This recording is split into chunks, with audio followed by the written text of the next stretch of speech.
And, of course, we're talking about the Nuggets, who lost a fourth straight game. They had not had a 4-game losing streak all season long. It comes at the absolute worst time where they are jockeying for Western Conference playoff seeding positioning. And there is a very realistic scenario where the Nuggets are in the play-in. Okay? And that's just the real. Okay? Pinch me, I must be dreaming, or I must be in a nightmare, I should say. Like, literally, the Nuggets may be fighting for a play-in. Yeah. Yep, and that's just where we're at. I mean, Phil, they've lost 15 games at home this season. That's the worst since the 2016-17 season. Like, that's where this team is, and that's where this team has been. All right? We are not overreacting to a 4-game losing streak. Okay? The Nuggets are 14-21 versus teams with a winning record this year. The Denver Nuggets have the 20th rated defense in the NBA. They're bad, man. Bad for defense. They've let up less than 115 points just once in the previous 10 games. And that was a game against a team who was trying to lose, the Spurs, who were tanking, who didn't have their two best players, who, by the way, still beat Denver. That was the one game in the last 10 that they've allowed the opposition to score less than 115. It was against a team that's actively trying to lose, and they still found a way to beat Denver. Like, this is where this team is at. Well, with the Spurs, to be fair, like, nobody was playing. You know, they rested everybody that during that time, Zach, you know, but it still doesn't matter. Like, you're getting beat. You're not winning these games. And you got 3 games left before the big show begins. This isn't an issue. The Denver Nuggets don't play good defense. They don't play defense at all. They don't transition back. They don't communicate. They don't rotate up and create contested shots. So it's just bad overall for the Denver Nuggets right now, literally. It is. And you see, you know, with defense, you just hit a couple things there, like talking about rotating and this stuff. So if you were to do the old food chart that you learned about in school, like the bottom of the pyramids, like your breads and your grains, that's like, you know, really important. And at the tippy top, it's like your sugars. That's like just a little bit of that stuff. If you were to do like defense in like a old school food pyramid, which I don't even know if they have the food pyramid these days. If they are, they're in those cafeterias. We haven't been in a cafeteria in a long time. No, it's been a minute. Them old ladies I hear, like, look at the food pyramid, y'all. And I'm sure they've changed it up over the years, but the concept is still the same. And if you were to do like a defensive food pyramid, the base of the pyramid, the base of it, that everything else is held up by and predicated on, is effort. That's the foundation right there. So you can know how to rotate. You can know how to play a pick and roll, or you can be an expert at your drop coverage or backside rotation. But like if your effort's not there, you're gonna stink. But it gets real bad if your effort's not there, and then you go the next category up in the food pyramid, and it is the rotations, and you stink at that, and then it's like the next category up. It's like backside rotations, on-ball defense, attack, point of attack defense. Where's communication at, though? Because I feel like that's huge. And they stink at all of it.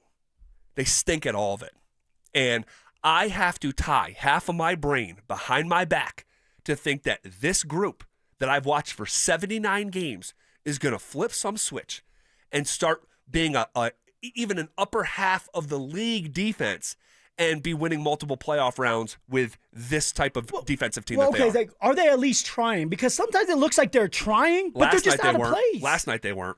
I mean, they're just out of place. Like, literally, it seems like they're on ball. They're being aggressive, but then you look up and it's like a rerun of the same thing. Somebody's open in the corner. Somebody's open at the 3-point line. That's who they are.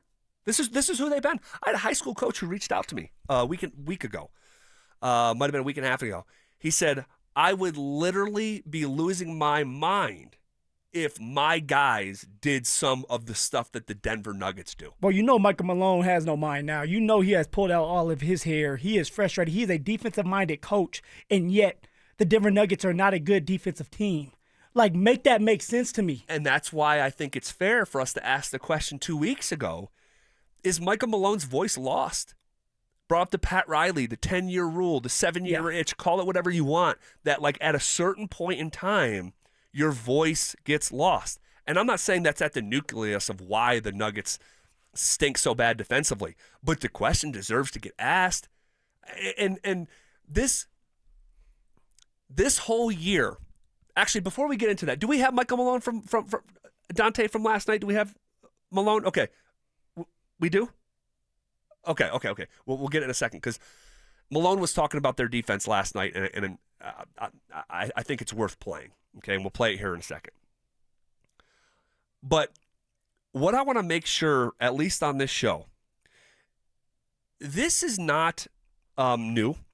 We have been pointing out the Denver Nuggets' flaws all season long. From the start. I have been, and I can tell you, I've over 100 times been called some version of hater, negative. You know, you always dwell because the Nuggets would win games, but I would say, hey, that's great, but I'm just telling you guys in advance, this is not going to be close to good enough. Even before their best stretch of the season, remember they won 9 straight games? No, yeah. And before the 9-game streak happened, I said, guys, I'm just letting you know, Nuggets are about to go on a run, and I don't know if we're going to learn anything. You know what's crazy about that is, Zach, you talked about it before you even brought it on air that day before when we were walking to the elevator to go to our cars, our beautiful cars. Zach has the Ferrari. Yeah. And he said, Phil, like, the Nuggets are going to go on a run, and yet we're going to come back in, and we are not going to learn anything about them. And I thought about that in the car. Like, okay, like, why would we not? Like, they're winning. I know they're not going to be against tough teams the whole entire stretch, but, like, wins are wins. But now we get to the end of the season, and it's like we still don't know about this team. We don't know if this team has what it takes. Actually, I feel like we do. We just don't want to admit it, that this team doesn't have what it takes to win at all. And that maybe this team may not even get out the first round because they don't play good defense, because they don't take enough shots, because they don't communicate well with each other. They don't look like they like each other right now again, which is insane. You got 3 games left, and you need each other. You guys are all brothers. You guys need each other if you're going to win. It's insane, Zach. Here's Michael Malone from over the weekend talking about the fall and slide, the backslide of their defense. You know, obviously the defense, you know, I've talked about it a ton. You know, that's been the most disappointing part of this year is just the huge drop-off. You know, I mean, you're talking, we didn't go from 8 to 12. We didn't go from 8 to 15. We've gone from 8 to, I don't even know what it is right now, maybe like mid-20s. And you know, that's a severe drop-off, and you just can't rely upon your offense to outscore teams. I mean, think about it. Tonight, 33 assists, only 13 turnovers. Scored 120 points, had 76 in the paint, had 15 on the break, and we lose because of our defense wasn't able to give us the stops when we needed them to. I mean, like T.J. McConnell came in the game. I mean, it was Bob Cousy reincarnated, just dribbling wherever he wanted, made big play after big play. And we have to be able to guard guys, sit down and guard guys. So, you know, we got a couple days before our next game. We fly to SAC. They're fighting for something. Memphis is fighting for something, and who knows what Houston will be fighting for last game of the season. But you know, we have to get this bad taste out of our mouth because I hate losing, and I know it's driving me crazy. And just to be clear, this is not, and I know I said this at the top of the show, but this is not the same as the title season where they stumbled down the stretch. Their seeding was already established and locked in, okay?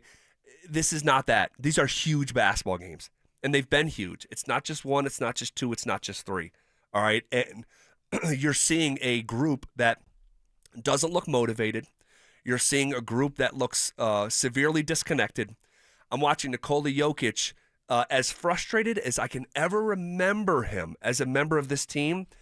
And I want to emphasize this season is finishing how it started. This season is finishing how it started. So while throughout the season, oh, you're a hater, you're a negative Nancy, I've just pointed out, like, because I have eyes and ears and an actively working brain, okay? Don't blame the messenger. Listen to this. This season started out with Jamal Summer Yeah. And a contract that wasn't signed and tension within the organization. A lot of drama going on before the season even started. This season started with Zach Lowe, along with Ramona Shelburne in a full expose who joined us about the disconnect between general manager and coach and a difference of philosophy on how to maximize the Nikola Jokic era. This season started out with Jamal Murray and a sourpuss sabotaging media day in a way that I've never seen. First person to ever lose in media day. It's hard to do. It's hard to do, but Jamal pulled it off. He found a way. It was just straight awkward with him and Russell Westbrook out of the gate. This season had Jokic saying in the middle of it, maybe guys shouldn't get paid. That's when he really started getting frustrated. Right there was like, hey, I'm tired of what's going on. He's like, where I'm from, like, you don't do your job, you don't get paid. He's like, maybe we should try that. This season had Michael Porter Jr. answering questions about getting traded in the middle of the season. This season, the lasting memory for this season for me will be Aaron Gordon in November or December trying to call the group together for a huddle, and Jamal Murray looks at it and turns it down and Shakes walks away, and Aaron Gordon literally threw his hands like he waved it off like, whatever. Okay, whatever. This season, Jamal Murray has been constantly hurt. Constantly. The injury bug, man. It's a real thing, guys. It's a real thing, and it's happening to Jamal right now. We don't know if he's going to be ready for the playoffs. It was within the last 2 weeks that Michael Malone says, these guys don't watch film, and they don't listen to me. That was that Friday night press conference, not last week, but the week before, that I was like jarring. It was like, I've never heard Malone talk like this. Our guys don't watch film, and our guys don't listen to me. Well, it's obvious when you watch the games that they don't watch film and they're not listening to Michael Malone because nothing's changing. Nothing has changed since the beginning of the year when it comes to defense, and it hasn't changed. Like, it's the same. This group has been disconnected. This has been don't look at the record. Don't look at the record, because if the Nuggets win out, they'll win 50 games. Winning 50 games, that we can't just take that for granted. But because they have the greatest player of our time right now, maybe of his generation, you're gonna always win 47 to 53 somewhere there. But that if you're examining this group the way that we have through a championship lens, I don't know how you could just say, well, let's see what playoffs. They're going to make it happen in the playoffs, because switch. a couple years ago they did. It was completely different a couple years ago. In the same way that you earlier in the show, it was the first segment, you said, but the same players, they've done it. But I said, how could you look at the 2018 Broncos and look at Von Miller, Demaryius Thomas, Emmanuel Sanders, Derek Wolfe, all these guys who just won a Super Bowl 3 years earlier. But see, the difference was with the players you just listed, Zach, is it was a coaching change. And, of course, you didn't have Peyton Manning anymore, which was a big thing. Yeah, but Peyton was... DeMarcus Ware was another one, like a big thing. But, like, it was a coaching change. Here, you still have Michael Malone. You still have Calvin Booth. You still have your starting five, although you don't have KCP. Christian Brown has been there and helped you win a championship. That's why I asked the question, because it's like, how can you have a major drop-off like that with a bunch of players that know what it takes to win, know what it takes to get to the mountaintop and how hard it is to win these games, especially in the playoffs. And then you got disrespected at home last year against the Minnesota Timberwolves. You should come back with the mentality of, we got to do it again, because what did Michael Malone say? Dynasty, dynasty, dynasty. How is that going to be if we can't get out the first round? If we can't get out the second round? How are we going to get a dynasty going? Well, there's no dynasty. There's no dynasty. And it's not, the sky is not falling. You sure? But it kind of feels like it. And you know who knows it? The players. The players know it. And I would not be shocked if in 3 or 4 months we hear about how, disconnected the locker room was, or how different it was. DeAndre Jordan's going to go on some podcast and talk about how different that 23 year was compared to this year, or something, because it just looks like a group who it looks like a group that is exhausted of each other. Well, it sounds like a coach that's exhausted and doesn't know what else to do. It sounds like a coach that wants to throw in the towel. We're talking about Michael Malone now, if you just heard the audio, where it's like he doesn't know what to do now. The voice is stale. If I was Michael Malone, what I would say is, man, I want to challenge you guys today. Don't even worry about the points. I want to see you guys go balls to the wall on defense. We've been trying to score the points, and we score the points, and we still lose. So let's change it up this game. We got 3 games left. Can you play the best defense of your life tonight? Leave it all out there as a defensive player, and let's just see if we win the game. Like, let's try something before the playoffs start. Because if you go out there with the same mentality that we're going to outscore people, you're not going to win a 7-game series against anybody. The Clippers, the Warriors, and definitely not the Minnesota Timberwolves. No. And now, and this is just talking about the function of the team. Now, we haven't even talked about the Jamal thing. So we get the update last night before the game. Michael Malone during pregame said, he was asked about Jamal and, hey, are you still being careful with Jamal? Yeah. And he said, Jamal's hurt. It's not careful. He's hurt. So there's a big difference. Careful is if a guy can play and you want to be smart. We're not in a situation to do that. There are 6 playoff teams vying for 4 spots. So if Jamal Murray is not out there, it's not careful. It's because he literally just is not able to play at the moment. He's hurt. And this goes back to the Timberwolves game a week ago, where I'm like, hold on, guys. This is a huge game. This is one of the biggest games of the season. The playoffs start in 17 days at the time. Yep. Now it's like 12. We're 12 days away from the playoffs, guys. Not the play-in, the playoffs, the first round. And Jamal Murray's still hurt. And it's like, that was very alarming to me in the middle of last week. Very alarming. That I'm like, this is like one of the biggest games of the year. If he can't go and the playoff starts in 17 days, those are things that are hard to reconcile because, one, he's physically unable. But even if he gets able to play, he's not going to be in shape. Not going to be in shape. Playoff shape? Well, he's not now. I don't believe he's going to come back for the rest of the season. You got 3 games left. Yeah. Like, it's probably smart not to now.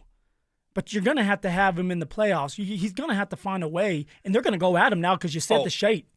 Dude. He is not going to be in shape. Let's run him out the gym. He is going to be in a scope.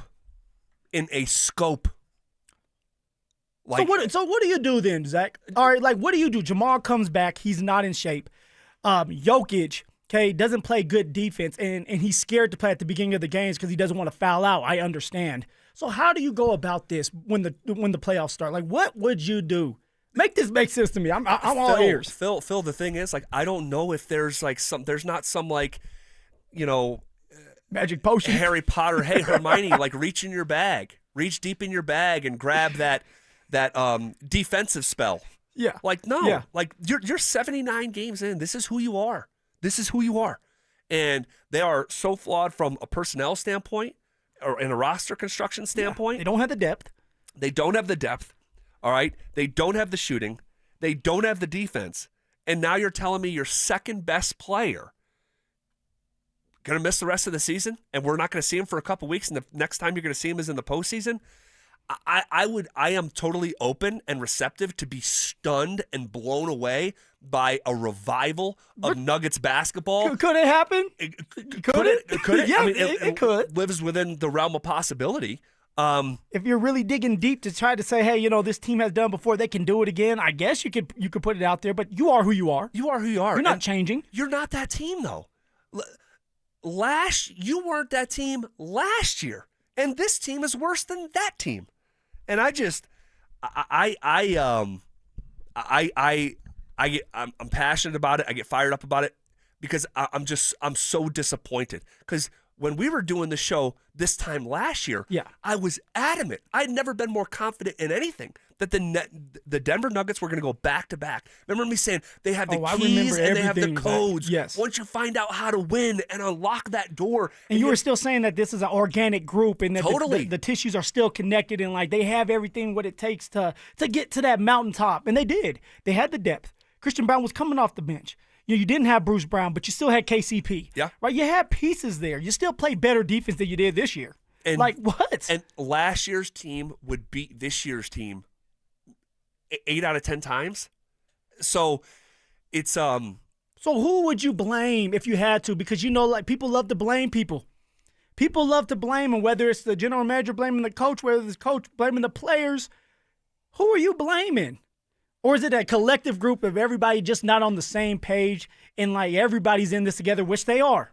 You grin. My father said, when you grin on something, you're in. So if you do something bad and you're okay with it, like you're a part of that. If you didn't step up and say anything. And this is the case with Calvin Booth, Michael Malone, the team. Like they're all in this together, no matter what. There's no single person that they can point to and say you're the reason why. And that's I think well said. I don't think that there's one person to blame. I think some of it is on Calvin Booth and his construction of this roster.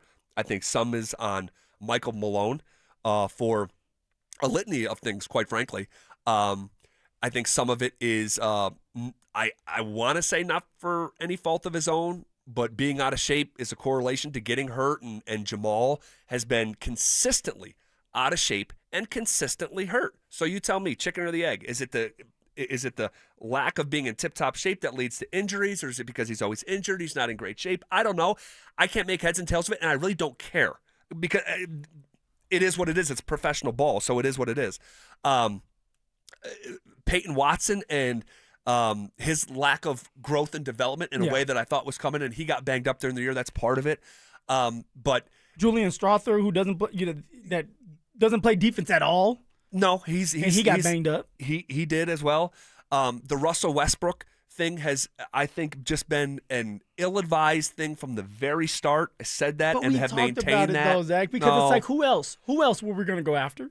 Someone other than a guy that wasn't going to be in the NBA. but also the same, like, look, here we go, get me started. But he's also the same guy that helped you win games when people like Jamal were not available, when Aaron Gordon wasn't available. Like, again, I understand that man, Westbrook, has turned the ball over so much. It's insane. It is insane. But who else did you have to offer because of how this? You could have, Phil, there's a league full of guards. You could have absolutely, like, you act like they were out in the street with nothing. And and then Russell appeared and was like, Phil, you could have done something, but you have ardently clinged to your young pieces. They could have been more aggressive. Look at what the Warriors did at the trade deadline, and look at how it has changed their team. Like, you look at who they were over the weekend. Now they're scary. It's like, does Denver match up well against them now? They don't.